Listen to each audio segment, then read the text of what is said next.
Et nous allons donc enchaîner avec le troisième film du mois, qui est donc le film d'auteur entre guillemets du mois.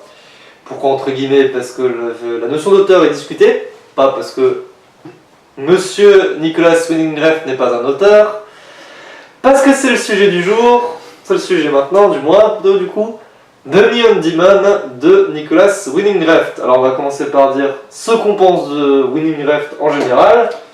Bah toi, tu as quand même une belle expérience de ce réalisateur, hein, tu connais bien. Bah moi j'aime bien, pour ce qu'il y a de mieux et ce qu'il y a de pire. J'aime beaucoup son début, quand il faisait la trilogie Pusher. J'ai beaucoup aimé Bronson, j'ai trouvé la résine intéressant. Et Drive, je trouve c'est un film correct, qui est bien foutu, voilà. Et j'ai un péché mignon qui est avec Only God Forgive. Le film n'est pas bon, mais j'aime bien. Je pense que tu peux quand même être un peu plus gentil avec toi-même pour le coup. Je pense quand même que Only God Forgive a beaucoup de bons points. Ouais, mais sur le coup... moi personnellement je le déteste, hein. Je suis en train de défendre un film que je déteste là. Donc je pense qu'il a des bons points, simplement que oui, il y en a aussi beaucoup de mauvais pour Only God Forgives et que ça, du coup je dirais pas que c'est un mauvais film personnellement, je dis que je déteste, ça c'est sûr, je hais ce film. Et du coup, moi, pour ma part, mon expérience avec ce monsieur est assez faible, ça se réduit à donc Only God Forgives que j'ai détesté, et Drive que j'ai pas adoré. C'est pas mauvais, Drive, c'est beaucoup plus regardable qu'Only God Forgives, mais c'est franchement pas transcendant. Et donc arrive... J'aimerais juste dire vite fait, Only God Forgive, j'ai tellement détesté cette merde qu'Only God Forgive... J'ai même plus envie de l'aimer, j'ai même plus envie d'aimer ce réalisateur. Bah j'ai essayé de mettre un peu de suspense, mais donc voilà, il a dit ce qu'on pensait de Neon Demon. Personnellement, je suis détruit, je suis dévasté. Ce réalisateur m'intéressait, là, c'est niet. Parce qu'il part dans un mauvais côté, quelque chose, il s'auto-caricature dans ce qu'il a plus de pourrave dans son cinéma. C'est-à-dire que ouais, ça joue en fait... Ces deux derniers films, en général, je pense que le mec est un peu comme ça, hein. Il aime bien faire des symboles, des plans très très symboliques, assez beaux en plus, hein, franchement, mais simplement du symbole en permanence, et à un moment donné, si tu mets du symbole tout le temps, le truc avec le truc a plus tellement de sens en fin de compte, t'as The Neon Demon. Voilà, quand tu mets du symbole tout le temps, t'as The Neon Demon, donc un film qui est joli, hein, qui a des plans absolument sublimes, faut dire ce qui est. C'était quelque chose qu'on voyait pas trop dans Drive. Dans Only God Forgive, ah putain, ça venait. Et dans The Neon Demon, oh putain. En fait, le truc, ce qui veut dire quand c'est ça, il parle du côté symbolique absolu. Symbolique à chaque plan. En fait, c'est bien ça. Du manque de connexion avec le scénario aussi, on l'abordait pas, mais c'est ça. C'est ça, on va y revenir après, mais ce qui est bien simple au niveau de la mise en scène, parce que tout le monde est là, oh putain c'est trop beau, c'est expérimental, alors là c'est trop bien. Putain. Le truc c'est que Nicholas Winding Refn, il a une idée de base et il va l'exploiter jusqu'au bout dans chaque plan. Chaque plan devra être une symbolique sur ce sujet. Sauf que dans un film d'1h30, à chaque fois faire un plan sur une symbolique, un même thème, ça devient... c'est l'overdose complète. Tous les plans... C'est ça le gros problème, c'est l'overdose complète. Tous les plans ne sont pas bons. Voilà. Et pareil, ça fait ridicule et cliché. Finalement, ça fait quelque chose de chichiteux. Et je parlais tout à l'heure de beaux plans, il y en a vraiment des sublimes. Il y en a un en particulier qui m'a marqué, c'est un plan où on voit l'héroïne marcher devant Los Angeles la nuit, je crois. Je sais jamais si c'est la nuit ou le jour. Et ce plan-là, je le trouvais très beau. Il est assez basique, mais il est très beau. Et justement, là, il marchait très bien. En plus, la symbolique était facile à comprendre. C'était immédiat. Ça, c'était bien. Mais à côté de ça, t'as aussi les plans où on se prend des flashs en pleine gueule pendant un moment donné. Ça dure... Je sais pas si ça dure 1 minute ou si le temps s'allonge pendant ce plan. Parce que c'était insupportable, je veux dire ça. Mais je me suis caché les yeux comme ça devant le film, tellement j'arrivais plus à supporter, c'était vraiment insupportable. Et encore, si c'était intelligent, pourquoi pas? Mais là, c'est clairement en train de te dire que les flashs d'un appareil photo, ça fait mal aux yeux. C'était ça qui était voulu, je me souviens. Non, ce qu'il voulait montrer, c'était le côté violent du mannequinat. Ouais. Comment ces femmes sont exploitées comme du bétail. Sauf que le problème, et là on va parler de l'histoire, c'est qu'au niveau de l'histoire, son but principal est de faire une critique du mannequinat, de ce milieu-là. Sauf que pour faire une critique, il faut un recul. Bah, plus qu'un recul, j'irais déjà un peu moins de manichéisme et un peu moins de clichés permanents, parce que le film fait que ça, des clichés sur clichés. Les personnages féminins, là, il y en a 4. Il y en a une qui est intéressante, c'est la maquilleuse. Qui est intéressant au début, à la fin. Acheté avec la pire scène du film au passage. Hein. Que pour le coup, qui est pas. Visuellement, il n'y a pas de lumière dégueulasse, mais bref. Donc, les personnages sont globalement assez clichés à l'extrême en fait, entre la meuf qui est refaite de partout et qui dit c'est normal d'être refaite, tout ça, enfin bref. Les mannequins qui pensent globalement qu'à être belles et qui ont absolument pas de cerveau. Le photographe qui parle pas, insupportable. Et évidemment, le couturier gay. Ah ben ça alors, on l'avait pas vu venir celui-là. Alors c'est bien simple. Et qui nous fait une scène, je pense que c'est ça que t'allais dire, un surjeu phénoménal. La salle était morte de rire, mais pas pour le bon but du film quoi. Ça, la scène n'est pas censée être drôle, mais tout le monde était claqué et nous on était là.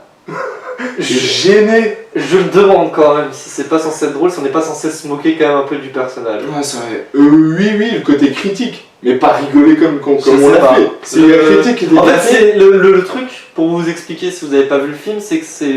Et d'ailleurs, vous faites bien, n'allez pas le voir.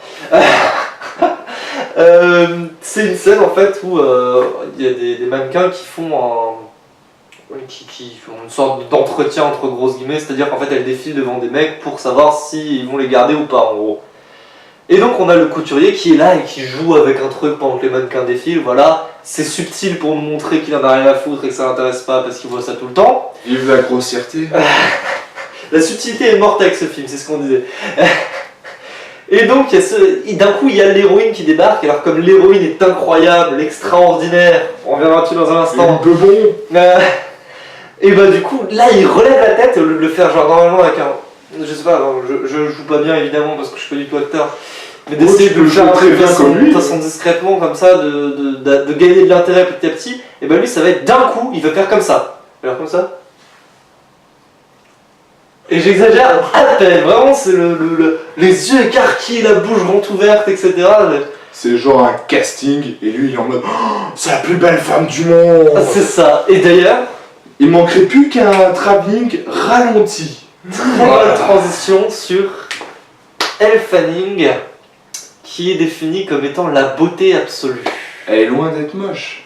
Alors c'est une belle femme, c'est incontestable. Mais je la trouve mal utilisée en fait. En fait c'est pas tellement ça, c'est surtout que elle a pas de beauté absolue, elle est pas...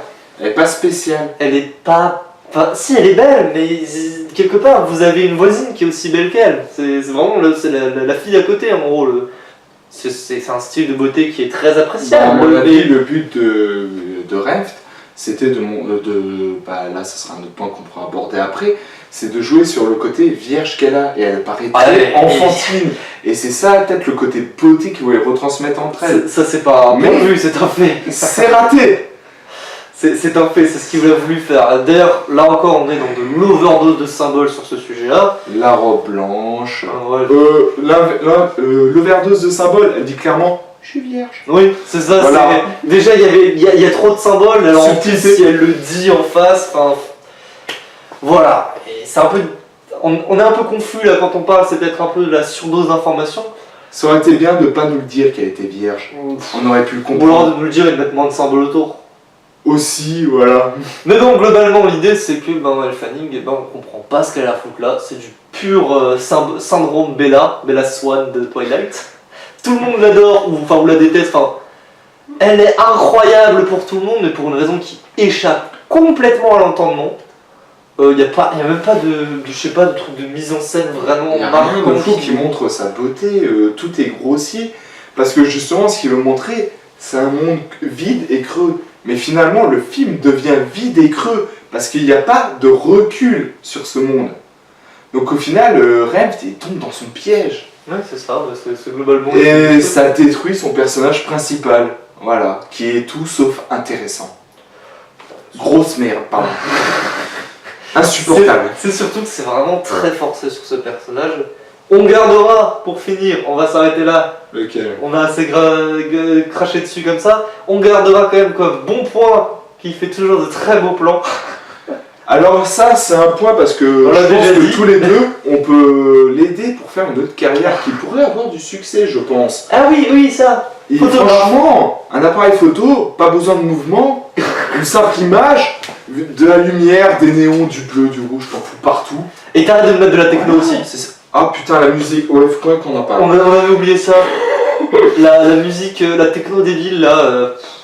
Alors, Aucune musique La techno- n'est mauvaise après ça. non, je dirais pas ça. La techno peut être sympa, mais c'est comme tout. Si on vous met du métal pendant tout un film quasi non-stop, au bout d'un moment, à part les gros fans de métal, vous allez en avoir ras-le-bol. Et ben là, c'est pareil. Au moment, on a ras-le-bol. Là, c'est de la techno à fond, alors que ça aurait très bien pu avoir certaines notes un petit peu plus douces. Là, on a l'impression qu'il y a juste 2 touches de clavier, qu'il y a du boum, boum, boum, boum, boum, boum. C'est Putain, de la ça. pertinence, quoi, merde! Et puis, mis dans n'importe quelle situation, globalement, il y a peut-être juste les passages avec avec El Fanning où c'est plus calme, mais sinon. Ouais, Voilà. le plus calme, c'est boum, boum, boum, boum, boum, boum. Je suis pas sûr. C'est une On va pauvreté pas trop musicale. s'emballer là-dessus, on a quand même pas. Dans Drive, Des fois. Dans Drive, il y avait quand même un certain travail au niveau de la musique. C'était pas toujours les mêmes airs qui venaient, pas toujours les mêmes thèmes. Donc là, ça passait. Mais dans Drive, il y avait une histoire qui était écrite à l'avance. Lui, c'était un film de commande, il y avait un producteur derrière. Donc, Reading Ref, son talent de bien composer les cadres, était, entre guillemets, encerclé par le travail d'un producteur qui avait conscience qu'il fallait faire un bon film. Parce que les producteurs ne font pas toujours de la merde. Un scénariste qui avait une histoire qui devait fonctionner, point barre.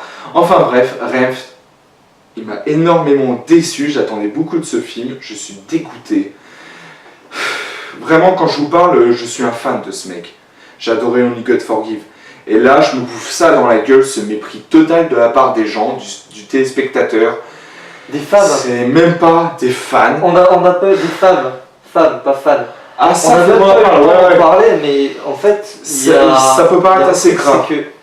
Il n'y a absolument aucun contrepoint à l'idée des mannequins débiles. C'est-à-dire que ça en vient à un moment donné où, comme il n'y a absolument aucun, mais vraiment aucun personnage féminin qui est en dehors de ça et qui n'est pas complètement jalouse de Elle Fanning, et ben on se retrouve avec est-ce que tu veux dire que les femmes sont comme ça? Déjà qu'en plus en général c'est pas franchement un mec qui est très féministe hein. Bah, dans tous ces films, Drive, dans ces films de mafieux, Pusher, les femmes sont des salottes. Dans Vanilla Rising, c'est des pauvres nénettes qui vont se faire violer.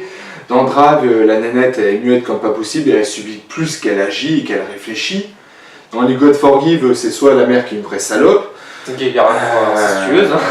Putain, elle est gravissime celle-là. Et là, son personnage principal est une femme, faut qu'il arrête de faire des films en parlant de femmes. Faut qu'il arrête de parler de femmes en fait, ce sera mieux. C'est mieux de les ignorer que de les traiter de pute à tout bout de champ. Et là, je veux pas l'accuser de... C'est pas du machisme, limite je l'accuse pour de misogynie. Ça se discute franchement. À ce Bah, moment-là. voilà, c'est enfin. On va s'arrêter là. Alors, lui il disait, il est déçu, il aimait bien avant. Bah moi je le détestais avant et bon, ça va pas changer.